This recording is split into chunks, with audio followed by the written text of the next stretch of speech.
This is a visual of your mental state. The daily routines that we go through pretending that we're okay and we're really not. Attempting to beautify ourselves with cosmetics by putting on lashes, getting our hair all done up, dressing up in fancy clothes only to cover up what's really there.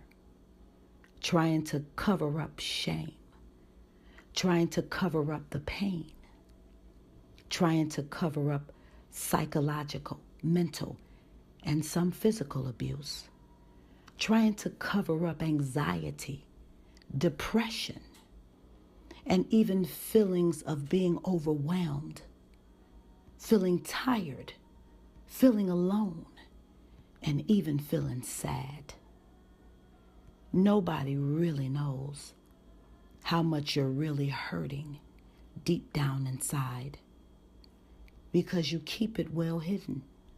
You keep it all bottled up behind the mask. But there is a breaking point. You do get tired. One day you will look in the mirror, still trying to pretend, but not like what you see. Especially when you look into a mirror and you say, who I see, that's not me. This is the Repair 2, and it is time to mend the damage of the effects of mental health.